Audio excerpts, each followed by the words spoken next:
What if I told you 5 friends drove home after a basketball game and never truly made it back?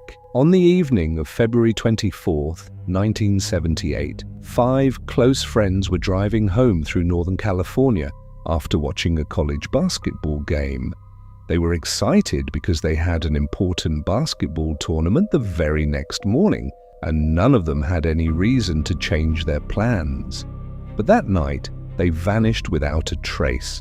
Days later, search teams discovered their car abandoned on a lonely mountain road. The most chilling part? The vehicle wasn't seriously damaged. It still had fuel in the tank, and investigators believed it could have been driven away without much difficulty. Yet, for reasons no one could explain, the 5 men left the safety of their car and walked into the freezing, snow-covered mountains on foot. Why would they do that? Were they forced out? Or were they running from something they couldn't understand? To uncover the truth, we have to go back to that cold February night. 5 days later, search teams finally discovered the friends' white 1969 Mercury Montego, abandoned on a remote mountain road in California's Plumas National Forest. At first, investigators assumed the car had broken down, but the truth was far stranger. The gas tank still had fuel, the battery worked, and the engine could have been started without much effort. Inside were their jackets, personal belongings, and the snacks they had bought after the basketball game.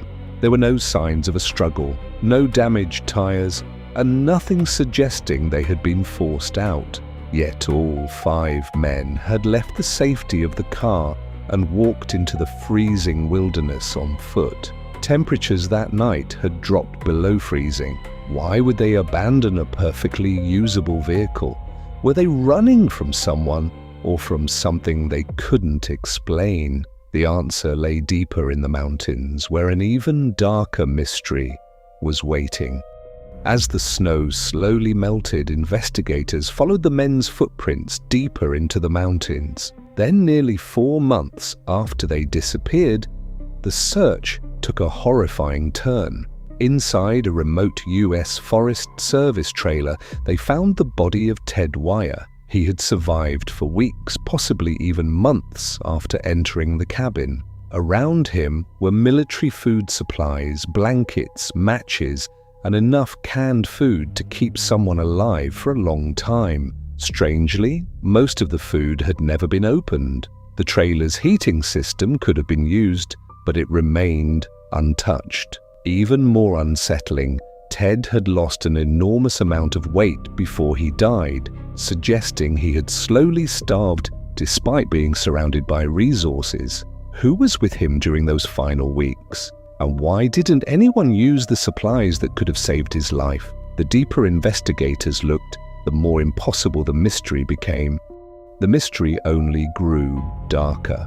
A few miles away from the trailer, investigators discovered the remains of Jack Madruga, Bill Sterling, and Dewey Hewitt scattered across the rugged mountains. The 5th friend, Gary Mathias, was nowhere to be found. Unlike the others, Gary had military survival experience, leading some investigators to believe he might have guided the group into the wilderness. But if he survived longer than the others, why did he completely vanish? No body, no clothing, and no clear trail were ever found. Witnesses later claimed they had seen strange lights and unfamiliar vehicles in the mountains that night, but none of those reports could be confirmed.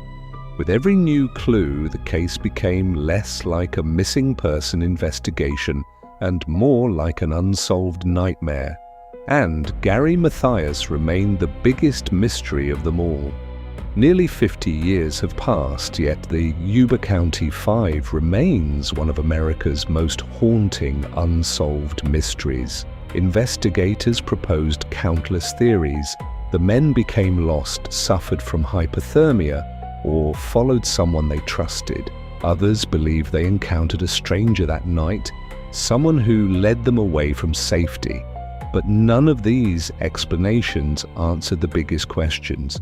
Why leave a perfectly working car? Why were life-saving supplies left untouched?